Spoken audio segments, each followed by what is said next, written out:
जय हिंद साथियों, आप लोगों का हमारे YouTube चैनल पर स्वागत है। आशा करते हैं कि आप लोग स्वस्थ होंगे, अध्ययनरत होंगे, अपनी पढ़ाई स्टडीज़ को कंटिन्यू करते रहेंगे। हम लोग आज केंद्रीय बजट जो 2023-24 था, भारत का केंद्रीय बजट को हम लोग देखेंगे। ये हर एग्ज़ाम के लिए इम्पोर्टेंट है। बीपीएससी टीचर हो, बीपीएससी जो जितने भी 69 तक का है, 70 का आने वाला है, अपडेटेड रहेगा अगर अब तक। आइए देखेंगे। इससे पहले हमने क्या किया है कि बिहार का बजट और इकोनॉमिक सर्वे अपडेट कर दिया, आप जाके करंट अफेयर में देख सकते हैं। पहला पॉइंट बनता है, केंद्रीय बजट 2023-24 में वित्त मंत्री निर्मला सीतारमण ने 1 फरवरी 2023 को संसद में पेश किया केंद्रीय बजट। यह अमृतकाल का पहला बजट है। अभी क्या चल रहा है 2023-24, अभी अमृतकाल चल रहा है। दूसरा लाइन क्या कहता है, अमृतकाल के विजन सशक्त एवं समावेशी अर्थव्यवस्था को हासिल करने के लिए आर्थिक एजेंडों में 3 चीज़ों पर ध्यान देने केंद्रित किया गया है। पहला है नागरिकों विशेषकर युवा वर्ग को अपनी आकांक्षाओं की पूर्ति करने के लिए पर्याप्त अवसर उपलब्ध कराना होगा। दूसरा है विकास और कहता है रोजगार सृजन पर विशेष ध्यान देना होगा। तीसरा है वृहद और आर्थिक सुस्थिरता को सुदृढ़ करेगा। अमृतकाल जो है भारत @1000 तक की हमारी यात्रा के दौरान निम्नलिखित 4 मौके रूपांतरकारी हो सकते हैं। पहला है महिलाओं का आर्थिक सशक्तिकरण। दीनदयाल अंत्योदय योजना राष्ट्रीय ग्रामीण आजीविका मिशन के तहत 81 लाख स्वयं सहायता समूहों को बड़े उत्पादन उद्योग में परिवर्तित करना है। दूसरा है पीएम विश्वकर्मा कौशल सम्मान। पीएम विकास पारंपरिक कारीगरों और शिल्पकारों को वित्तीय सहायता, कौशल प्रशिक्षण और जानकारी देना। पीएम जो है विश्वकर्मा कौशल सम्मान, इसको याद रखेंगे। पीएम विकास क्या होगा, पीएम विश्वकर्मा कौशल सम्मान। तीसरा है हमारे पर्यटन में अपार संभावना का उपयोग करना। चौथा है हरित विकास को कहता है विविध क्षेत्रों में ऊर्जा के कुशल उपयोग और हरित रोजगार सुनिश्चित करना। केंद्रीय बजट 2023-24 के अनुसार चालू वित्त वर्ष में भारत की आर्थिक विकास दर 7% रहने का अनुमान है। इस डाटा को नोट कर लीजिएगा, किसी न किसी एग्जाम में ये पूछेगा कि भारत की आर्थिक विकास, इकोनॉमिक डेवलपमेंट ऑफ इंडिया कितना है, तो 7% रहने का अनुमान है। कुल देखिएगा कितना बजट है, तो कुल 45.03 लाख करोड़ का बजट पेश किया गया। आंकड़ा में 45,03,097 करोड़ का बजट था। 45 लाख तो याद करेंगे 45.03, जिसकी जनसंख्या 2011 के अनुसार कितना 121 करोड़। तो देखिएगा कुल प्राप्तियाँ इसमें होने वाला है 45,03,097 करोड़, और इसका राजस्व है 26 लाख, यानी रिसेप्ट है, रेवेन्यू रिसेप्ट 26,32,281 करोड़, और पूंजीगत प्राप्ति है कैपिटल रिसिप्ट 18,70,816 करोड़। कुल खर्च होने का अनुमान है 45,03,000, क्योंकि इतना रुपये का बजट है तो इतना रुपये खर्च हो जाएगा, तो 45,03,097 करोड़ है। इस तरह से राजस्व खर्च की बात करेंगे तो 35,02,136 करोड़ है। पूंजीगत खर्च है 10,09,61 करोड़। अब आइए कुछ डाटा, ये डाटा बहुत ही इंपॉर्टेंट, ये एग्जाम में पूछा जाता है, आपको याद करना है कि राजकोषीय घाटा कितना है। तो जीडीपी का 5.9% इस बार राजकोषीय घाटा होने वाला है। उसके अलावा अतिरिक्त देखेंगे कुल कितना रुपये में पूछेगा, तो 17,86,816 करोड़ होंगे। राजस्व घाटा की बात करेंगे तो राजस्व घाटा कितना है, जीडीपी का 2.9% है। कुल कितना है, तो 8,68,855 करोड़ है। प्रभावी राजस्व घाटा, इफेक्टिव रेवेन्यू डेफिसिट कितना है, तो जीडीपी का 1.7%, और डाटा में देखिएगा 4,99,867 करोड़। प्राथमिक घाटा जीडीपी का 2.3% है, 7,06,845 करोड़ रुपये है। ये डाटा को आपको याद करना है कि राजकोषीय घाटा 5.9, राजस्व घाटा 2.9, प्रभावी राजस्व 1.7, प्राथमिक घाटा 2.3। ये डाटा आपको एग्जैक्ट एग्जाम में आपको दिखेगा, पूछ देगा कि राजकोषीय घाटा कितना है, तो 5.9, राजस्व घाटा कितना 2.9, प्रभावी राजस्व 1.7, प्राथमिक घाटा 2.5, इस तरह से 2.3, माफ़ करिएगा, प्राथमिक घाटा 2.3, इसको आपको याद ही कर लेना। अब नोट में क्या दिया हुआ है, सरकार ने वर्ष 2025-26 में राजकोषीय घाटा को 4.5% रखने का, 25-26 में कितना रखेगा 4.5। नेक्स्ट देखेंगे राज्यों को जीएसडीपी में 3.5% राजकोषीय घाटे की अनुमति होगी, तो इसलिए हमारा बिहार में है 2.98। बिहार कहता है कि हम 3% से कम रखेंगे, जिसकी जो है 0.5% विद्युत क्षेत्र में सुधार से जोड़ा जाएगा। वित्तीय वर्ष 23-24 में राजकोषीय घाटा का अनुमान 17,86,816 करोड़ रुपया है, 17.87 करोड़ है लगाया गया है, अर्थात इस बार सरकार को 17.87 लाख करोड़ कर्ज या उधार लेना पड़ेगा। रुपया कहाँ से आता है तो देखिएगा, एक सपोज करिए सबसे ज़्यादा हम लोग रुपया उधार से लेते हैं। उधार से कितना रुपया 34% लाते हैं। जीएसटी से कितना आता है 17%। कॉरपोरेशन निगम कर से 15%, आय कर से 15%। उसके यूनियन एक्साइज ड्यूटीज़ केंद्रीय उत्पाद शुल्क कितना लगता है 7%, और कस्टम ड्यूटीज़ 4% लगता है। सबसे ज़्यादा उधार पर आता है, तो सबसे ज़्यादा खर्च कहाँ पर होगा तो उधार पर ही, उसके ब्याज अदायगी में हो जाएगा। तो सबसे ज़्यादा हम लोग ब्याज देंगे 20%। फिर कर और प्रशुल्क और राज्यों का हिस्सा 18% खर्च होगी। केंद्रीय क्षेत्रों की योगदान 17% है। वित्त आयोग अंतर अंतर अन्य अंतरण 9% है। केंद्रीय प्रायोजित योजना 9%, और रक्षा में डिफेंस में हम लोग 8% खर्च कर रहे हैं। इसको आपको डाटा को याद करना है। क्या करा 2023-24 में 7 प्राथमिकता है। 7 को हम लोग क्या प्राथमिकता दी है, विकास के लिए निर्धारित की गई है, जो अमृतकाल के दौरान हमारा मार्गदर्शन करते हुए सप्तर्षि भ्रांति कार्य करती है। सप्तर्षि की भांति कार्य करेगी। पहला है हमारा क्या है प्राथमिकता, तो समावेशी विकास, इंक्लूसिव डेवलपमेंट। दूसरा है अंतरिम व्यक्ति तक पहुंच, अंतिम व्यक्ति तक पहुंच करने का लक्ष्य है। तीसरा हमारा प्राथमिकता है अवसंरचना और निवेश। चौथा है अवसंरचना और निवेश, इंफ्रास्ट्रक्चर एंड इन्वेस्टमेंट। चौथा है समता, समता को सामने लाना। हमारा पांचवा प्राथमिकता है हरित विकास। छठा है युवा शक्ति, और सातवां है वित्तीय क्षेत्र। देखिए युवा शक्ति बिहार की प्रगति, ये बिहार का कॉपी क्या है। नेक्स्ट देखेंगे, ऐसा कह सकते हैं कॉपी तो अपना ही है उसका। फिर देखेंगे प्राथमिकता फर्स्ट में क्या करा। अब हम लोग सातों प्राथमिकता को देखेंगे। प्राथमिकता फर्स्ट है समावेशी विकास। देखें इसके लिए क्या क्या करता है, कृषि और सहकारिता। कृषि के लिए डिजिटल पब्लिक इंफ्रास्ट्रक्चर का निर्माण किया जाएगा।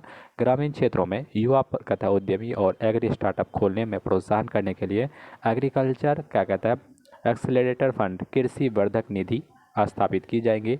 2200 करोड़ रुपए की लागत से आत्मनिर्भरता कहता है बागवानी स्वच्छ पौधे कार्यक्रम का शुभारंभ करने की घोषणा की गई है।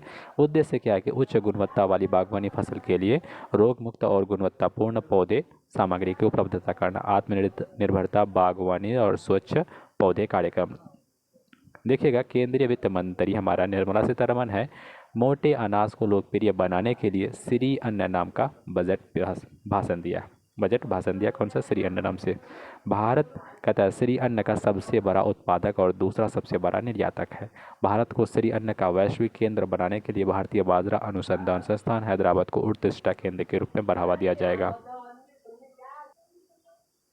6,000 करोड़ रुपए के निवेश से पीएम मत्स्य संपदा योजना की एक नई उप योजना शुरू की जाएगी। इसका उद्देश्य मछली पालकों, मत्स्य विक्रेताओं और सूक्ष्म लघु उद्योगों को अधिक सक्षम बनाना है। पशुपालन, डेयरी और मत्स्य क्षेत्रों के लिए 20 लाख करोड़ रुपए के ऋण का लक्ष्य रखा गया है। स्वास्थ्य, शिक्षा तथा कौशलवर्धन। केंद्रीय बजट 2023-24 के अनुसार 157 नए नर्सिंग कॉलेज स्थापित किए जाएंगे। वर्ष 2047 तक कहता है सिकल सेल एनीमिया का उन्मूलन करने के लिए एक मिशन की शुरुआत की जाएगी। इससे प्रभावित जनजातीय क्षेत्रों में जागरूकता सृजन किए जाएंगे और 0 से 40 वर्ग आयु के 7 करोड़ लोगों के लिए यूनिवर्सल क्या कहता है स्क्रीनिंग कार्रवाई की जाएगी। सिकल सेल एनीमिया उन्मूलन एक मिशन चलाया गया है, इसको याद रखना है। बच्चों और किशोरों के लिए राष्ट्रीय डिजिटल पुस्तकालय की स्थापना की जाएगी।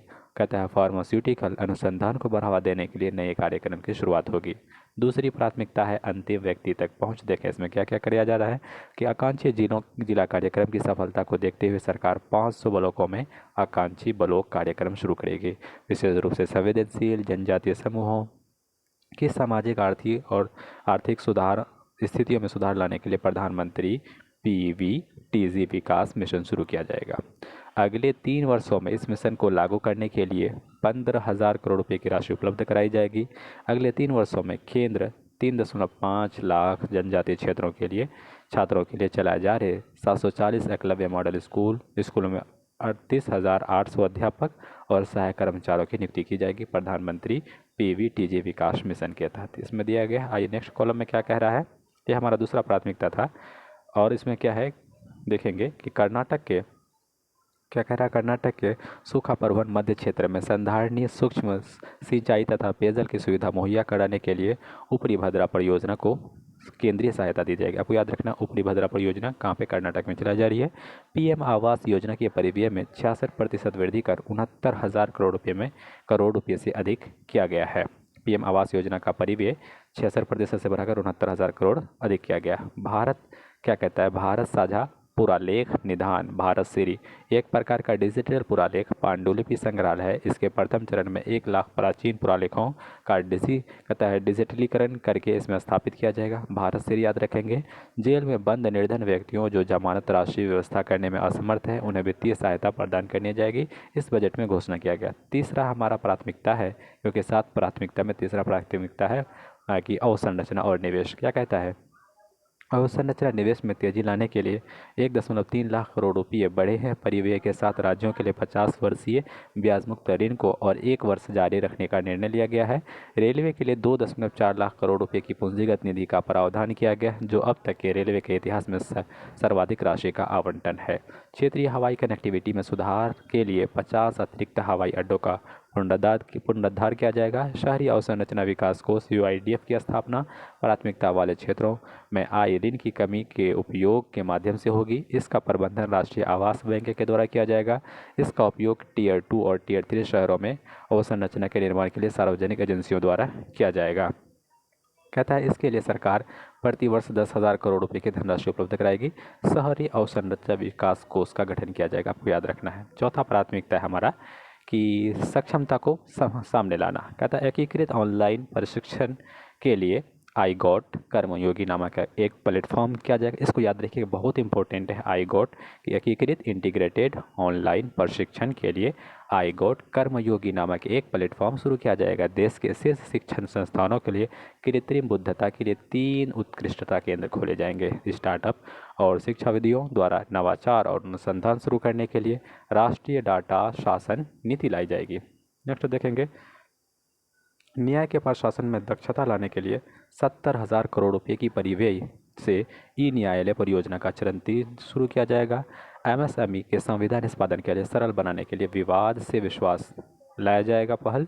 सरकार और गैर सरकार उपक्रमों के संविदागत विवादों के निपटान के लिए विवाद से विश्वास 2 लाया जाएगा। MSME बड़े व्यवसायी और चैरिटेबल ट्रस्ट के उपयोग के लिए एक निकाय डिजिलॉकर स्थापित किया जाएगा। पहचान और पते की अपडेट के लिए वन स्टॉप समाधान की व्यवस्था की जाएगी, जिसमें डिजिलॉकर और आधार को मूलभूत पहचान के रूप में प्रयोग किया जाएगा। 5G सेवाओं का आधार क्या है? 5G सेवाओं पर आधारित एप्लीकेशन विकसित करने के लिए 100 लैब्स स्थापित किए जाएंगे। देखिएगा 5G सेवा का एप्लीकेशन 100 लैब, याद रखेंगे 5G के लिए 100 लैब। नेक्स्ट देखेंगे क्या कह रहा है। कह रहा है कि व्यापारिक सुगमता को बढ़ावा देने के लिए 39,000 से ज़्यादा अनुपालकों को कम किया जाएगा। 3400 से अधिक विधिक उपबंधों को अपराध की श्रेणी से हटा जाएगा।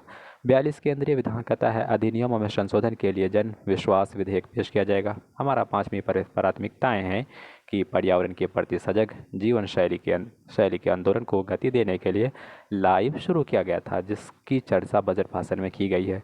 19,700 करोड़ रुपये की लागत से शुरू किए राष्ट्रीय हरित हाइड्रोजन मिशन की मदद से अर्थव्यवस्था को निम्न कार्बन सघनता वाली स्थिति में लाया जा सकेगा। इस मिशन की मदद से जीवाश्म ईंधन के आयातों पर निर्भरता को कम करके 2030 तक 5 MMT के वार्षिक उत्पादन का लक्ष्य निर्धारित किया जाएगा। लद्दाख से 13 गीगावाट नवीकरण ऊर्जा के निष्क्रमण और ग्रिड एकीकरण के लिए अंतर्राज्यीय पारेषण प्रणाली 20,700 करोड़ के निवेश के साथ निर्मित की जाएगी। पर्यावरण संरक्षण अधिनियम के तहत हरित ऋण क्रेडिट कार्यक्रम को अधिसूचित किया जाएगा। PM परिणाम क्या होता है कि रासायनिक उर्वरकों के संतुलित प्रयोग तथा इनके स्थान पर वैकल्पिक उर्वरकों के प्रयोग को बढ़ावा देने के लिए कार्यक्रम को शुरू किया जाएगा। PM परिणाम याद रखिएगा। PM परिणाम क्या होता है? रासायनिक उर्वरक के संतुलित प्रयोग तथा इनके स्थान पर वैकल्पिक उर्वरकों के प्रयोग को बढ़ावा देने के लिए इस कार्यक्रम को शुरू किया जाएगा। कहता है चक्रीय अर्थव्यवस्था को बढ़ावा देने के लिए उद्देश्य से गोवर्धन क्या कहता है galvanising organic bio agro resourcing धन नामक योजना के तहत 10,000 करोड़ रुपये के कुल निवेश के साथ 500 नए अपशिष्ट से आमदनी संयंत्र स्थापित किए जाएंगे। अगले 3 वर्षों में सरकार 1 करोड़ किसानों को प्राकृतिक खेती अपनाने के लिए सहायता देगी। मैंग्रोव पौधारोपण के लिए तटीय पर्यावास और ठोस आमदनी के लिए मैंग्रोव मिष्टी पहल की शुरुआत की जाएगी। अगले 3 वर्षों में सरकार अमृत धरोहर योजना के माध्यम से आर्द्र भूमि तथा जैव विविधता को बढ़ावा देगा। हमारा 6ठा पहल है युवा शक्ति। देखिएगा क्या करती है गवर्नमेंट युवा शक्ति के लिए। अगले 3 वर्षों में लाखों युवाओं को कौशल प्रदान करने के लिए प्रधानमंत्री कौशल विकास योजना 4 शुरुआत करेगी। इस योजना में इंडस्ट्री 4.0 जैसे coding, AI, robotics, 3D printing इत्यादि जैसे नए युग के पाठ्यक्रम को शामिल किया जाएगा। युवाओं को अंतर्राष्ट्रीय अवसरों के लिए कौशल प्रदान करने हेतु अलग अलग राज्यों में 30 स्किल इंडिया इंटरनेशनल सेंटर स्थापित किए जाएंगे। स्किल इंडिया डिजिटल प्लेटफॉर्म याद रखिएगा क्या होता है, इसकी शुरुआत कर स्किल इंडिया डिजिटल प्लेटफॉर्म की शुरुआत कर कौशल वर्धन हेतु डिजिटल तंत्र और विस्तार प्रदान किया जाएगा, जिसके निम्नलिखित लक्ष्य है: मांग आधारित औपचारिक कौशल वर्धन सक्षम करना, एमएसएमई सहित नियोक्ताओं के साथ जोड़ना और उद्यमिता योजनाओं की सुलभता सुगम करना। नेक्स्ट देखेंगे, अखिल भारतीय राष्ट्रीय प्रशिक्षु प्रोत्साहन योजना के अंतर्गत 3 वर्षों में 47 लाख युवाओं को वृत्ति का सहायता प्रदान करने के लिए डायरेक्ट कहता है बेनिफिट ट्रांसफर शुरू किया जाएगा। नेक्स्ट देखेंगे, नेक्स्ट क्या कहता है, पर्यटन के मामले में देखिएगा, चुनौती मोड के माध्यम से चुने जाने वाले कम से कम 50 पर्यटन गंतव्यों को घरेलू और विदेश पर्यटकों के लिए संपूर्ण पैकेज के रूप में विकसित किया जाएगा। देखो अपना देश पहल पहले से चालू किया गया है का उद्देश्य हासिल करने के लिए मैं कहता है क्षेत्र विशिष्ट कौशल वर्धन और उद्यमिता विकास के समन्वय स्थापित किया जाएगा। थीम आधारित पर्यटक कहता है पर्यटन सर्किटों के एकीकृत विकास के लिए स्वदेश दर्शन योजना चर्चा बजट में भाषण किया गया है। वाइब्रेंट विलेज प्रोग्राम के अंतर्गत कहता है सीमावर्ती गांव में पर्यटन की बुनियादी ढांचा का विकास किया जाएगा और पर्यटन सुविधाएं प्रदान की जाएंगी। राज्यों को उनके स्वयं के विकास कहता है राज्यों को उनके स्वयं के एक जिला एक उत्पाद GI उत्पाद और अन्य हस्तशिल्प उत्पादों को बढ़ावा देने के लिए अन्य बिक्री करने के लिए अपने अपने राजधानियों में या सबसे प्रमुख पर्यटन केंद्रों पर एक यूनिटी मॉल स्थापित किया जाएगा। याद रखिएगा इसको, हमारा 7वीं प्राथमिकता है। इसके बाद हमारा कुछ एक पेज है, वीडियो खत्म हो जाएगी। कहता है 7वीं प्राथमिकता है वित्तीय क्षेत्र। देखें वित्तीय क्षेत्र में राष्ट्रीय वित्तीय सूचना रजिस्ट्री वित्तीय सहायता सूचना की केंद्रीय रिपोजिटरी भंडार के रूप में काम करने के लिए राष्ट्रीय वित्तीय सूचना रजिस्ट्री की स्थापना की जाएगी। इसमें ऋण की कुशल प्रवाह संभव होगा, वित्तीय समावेश को बढ़ावा मिलेगा और वित्तीय स्थिरता बढ़ेगी। डिजिटल कहता है निरंतरता समाधान ढूंढने वालों देशों के लिए GIFT IFSC में उनका डेटा दूतावासों की स्थापना की जाएगी। कंपनियों के त्वरित रिस्पांस के लिए केंद्रीय डाटा संसाधन केंद्र की स्थापना की जाएगी। वर्ष 2022 में डिजिटल भुगतान के लिए लेनदेन में 76% की और मूल्य में 31% की वृद्धि की जाएगी। नेक्स्ट क्या कहता है, आज़ादी की अमृत महोत्सव के स्मरण के स्वरूप 2025 तक 2 वर्ष की अवधि के लिए नई लघु बचत योजना महिला सम्मान बचत प्रमाण पत्र उपलब्ध कराया जाएगा। वरिष्ठ नागरिक बचत योजना के लिए अधिकतम जमा सीमा को 15 लाख रुपये से बढ़ाकर 30 लाख रुपया कर दिया जाएगा। अब है केंद्रीय बजट में टू द पॉइंट 23-24 में कुछ मेन पॉइंट है, उसके बाद हमारा वीडियो एंड हो जाएगा। देखिए पहला है मोबाइल फ़ोन का उत्पादन पिछले वित्तीय वर्ष में 2,75,000 करोड़ रुपये के मूल्य के 31,000 यूनिट तक पहुंच गया है। फिर कहता है विनिर्दिष्ट सिगरेटों पर राष्ट्रीय उत्पाद आकस्मिकता शुल्क 16% की वृद्धि करने का प्रस्ताव किया गया है। भारत विश्व में स्टार्टअप के लिए तीसरा सबसे बड़ा इकोसिस्टम है और मध्यम आय देशों के बीच नवाचार गुणवत्ता में दूसरा स्थान है। केंद्रीय बजट 23-24 में सरकार ने 2013 से अब तक की उपलब्धियां बताई हैं। देखेंगे कौन कौन सी उपलब्धियां हैं कि 9 वर्षों में भारतीय अर्थव्यवस्था दुनिया की 10वीं से 5वीं सबसे बड़ी अर्थव्यवस्था बताई गई है। स्वच्छ भारत मिशन के तहत 11.7 करोड़ घरेलू शौचालय का निर्माण किया गया है। उज्ज्वला योजना के तहत 9.6 करोड़ को LPG कनेक्शन दिया गया है। 102 करोड़ लोगों को 220 करोड़ का टीकाकरण किया गया है। PM जनधन योजना के तहत 47.8 करोड़ बैंक खाते खोले गए।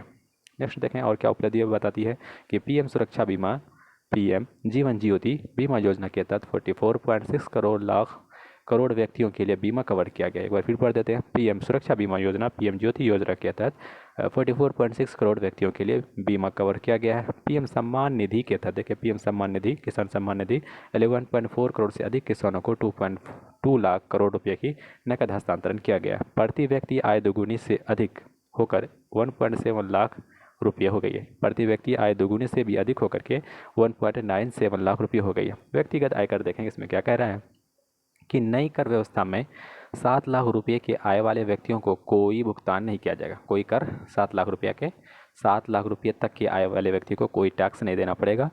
कहता है 6 आयकर स्लैब वाले व्यक्ति आयकर व्यवस्था में स्लैब की संख्या घटा करके 5 कर दिया गया और छूट की सीमा को बढ़ा करके 3 लाख रुपये कर दिया गया है। अब देखिए वार्षिक आय कितना रुपया कर लगा। सपोज 0 से 3 लाख तो कर की दर 0%। 3 से 6 लाख 5% टैक्स लगेगा। 6 से 9 लाख 10%। 9 से 12 लाख वार्षिक आय 15%। 12 से 15 लाख रुपया हो जाएगा वार्षिक आय तो 20% टैक्स। 15 से ऊपर लाख से ऊपर 30% टैक्स लेगा। अब देखें क्या कह रहा है। प्रत्येक वेतनभोगी को 50,000 नामक मानक कटौती अनुमान्य पेंशन भोगियों के लिए 15,000 तक की उपलब्ध की गई है। नई व्यवस्था कहते हैं, नई कर व्यवस्था में उच्चतम अधिभार कर को 37% से घटा करके 25% किया गया। इसके परिणाम स्वरूप अधिकतम कर दर घट करके 39% हो जाएगी।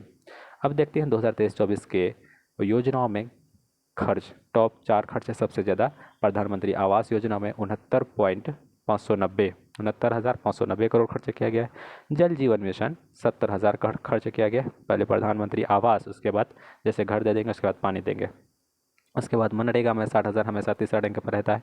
फिर प्रधानमंत्री किसान सम्मान निधि में 60,000 करोड़ की खर्च की गई। अब देखेंगे बजट के तहत प्रमुख मदों पर व्यय किस किस। परिवहन पर 5,17,034 करोड़। रक्षा पर, रक्षा हमारा दूसरा पर है 4,32,720 करोड़।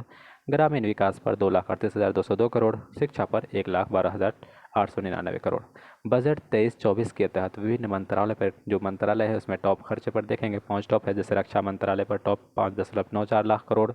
परिवहन, सड़क परिवहन और राजमार्ग जिसके मंत्री हैं नितिन गडकरी, इस पर मंत्रालय में 2.7 लाख करोड़ का खर्च किया जाएगा। रेल मंत्रालय में 2.41 लाख का खर्च किया जाएगा करोड़ का। उपभोक्ता मामले, खाद्य और सार्वजनिक वितरण मंत्रालय के अंदर 2.06 लाख करोड़ का खर्च किया जाएगा। गृह मंत्रालय के 1.96 लाख करोड़ का खर्च किया जाएगा। अब आइए क्या कह रहा है भारत सरकार के आगामी लक्ष्य। थोड़ा सा इसके बाद ये वीडियो फिनिश हो जाएगी, यहीं तक वीडियो रखेंगे। देखिएगा, कालाजार की पूरी तरह से समाप्त करने का लक्ष्य याद रखिएगा। सिर्फ कालाजार कब खत्म करेंगे? 2023। दिल्ली से मुंबई एक्सप्रेसवे को पूरा करने का लक्ष्य 2023 है। उर्वरक को आत्मनिर्भर, उर्वरक क्षेत्र में आत्मनिर्भर, सेल्फ डिपेंडेंस 2023 तक। तो ये सारे बजट देखिए। ब्रॉडगेज को 100% विद्युतीकरण करेंगे, 100% इलेक्ट्रिफिकेशन 2023 तक। पूर्वोत्तर के सभी राज्यों में, राजधानियों में रेलवे नेटवर्क से जोड़ेंगे 2023 तक। कृषि से शून्य डीजल उपयोग तथा नवीकरण ऊर्जा के लिए इस्तेमाल का लक्ष्य हमारा 2024। सबके लिए आवास मुहैया करना 2024 का लक्ष्य। पहले था 2022, 2 साल बढ़ा करके गवर्नमेंट कर दी 2024। डिजिटल रेडियो कॉन्क्लेव का लक्ष्य 2024 है। हर घर के नल, हर घर में नल से जल, स्वच्छ जलापूर्ति 2024 है। सड़क दुर्घटना में होने वाले मौतों को 50% कम करने का लक्ष्य 2024 है। भारतीय अर्थव्यवस्था को $5 ट्रिलियन इकोनॉमी बनाने का लक्ष्य याद रखिएगा, बहुत इंपॉर्टेंट, 24-25 में कर देगा। भारतीय अर्थव्यवस्था को $1 ट्रिलियन डिजिटल इकोनॉमी बनाने का लक्ष्य 2025 तक है। सभी गांव में ऑप्टिकल फाइबर बिछाने का लक्ष्य गांव तक 2025 तक है। भारतीय को टीबी मुक्त, ये पूछेगा, टीबी मुक्त पूछ भी चुका है 2025 तक। मलेरिया भी 2025 तक था। पेट्रोल में जो 20% एथेनॉल मिलाएगा 2025 तक है। 100 मीट्रिक टन कोयला गैसीकरण कदा प्राप्त करने का लक्ष्य 2030 है। 500 गीगावाट अक्षय ऊर्जा प्राप्त करने का लक्ष्य 2030 तक है। फिर कहता है 280 गीगावाट और ऊर्जा प्राप्त करने का लक्ष्य 2030 तक है। कुल कार्बन उत्सर्जन में 1 अरब टन की कमी 2030 तक है। कुल वाहन में 30% इलेक्ट्रिक वाहन करने का लक्ष्य 2023 तक है। भारत में पूर्ण रूप से मलेरिया उन्मूलन, देखिएगा मलेरिया कितना है 2030 तक, याद रखिएगा मलेरिया का। हम ऊपर में बोल दिए 25 तो 25 नहीं होगा, 2030 हो जाएगा। नेक्स्ट देखेंगे HIV को 2025 जो है ना बिहार सरकार का मलेरिया के लिए। HIV एड्स को ख़त्म करने का लक्ष्य 2030 तक है। भारतीय रेलवे को नेट ज़ीरो कहता है एमिशन या ग्रीन रेलवे बनाने का लक्ष्य कितना है 2030 तक। हाइड्रोफ्लोरोकार्बन HFC को 80% करने का लक्ष्य 2047 तक है। भारत को ऊर्जा स्वतंत्र, ये बहुत क्वेश्चन पूछेगा, ऊर्जा स्वतंत्र करने का लक्ष्य क्या है 2047 तक है। पोत निर्माण में आत्मनिर्भरता पोत निर्माण में 2047 तक है। नेक्स्ट देखेंगे क्या कह रहा है। मुंबई को शून्य कार्बन उत्सर्जन करने का लक्ष्य 2050 तक है। और भारत द्वारा नेट ज़ीरो का 2070 तक है। ऊर्जा स्वतंत्र 2047, ये वाला याद रखिएगा, ऊर्जा स्वतंत्र और नेट ज़ीरो 2070 तक। मुंबई वाला पूछेगा तो 2050 तक भारत को ऊर्जा स्वतंत्र हम लोग कब हुए थे 47 में। ऊर्जा हो, पोत निर्भरता हो, इसमें 2047 में। अब देखिएगा क्योंकि ये हमारा इकोनॉमिक सर्वे को हम दूसरा वीडियो में लेकर आएंगे, तो यही तक रखते हैं। बजट ही कंप्लीट करते हैं आज। मिलते हैं एक नए वीडियो में, तब तक के लिए जय हिंद, जय भारत।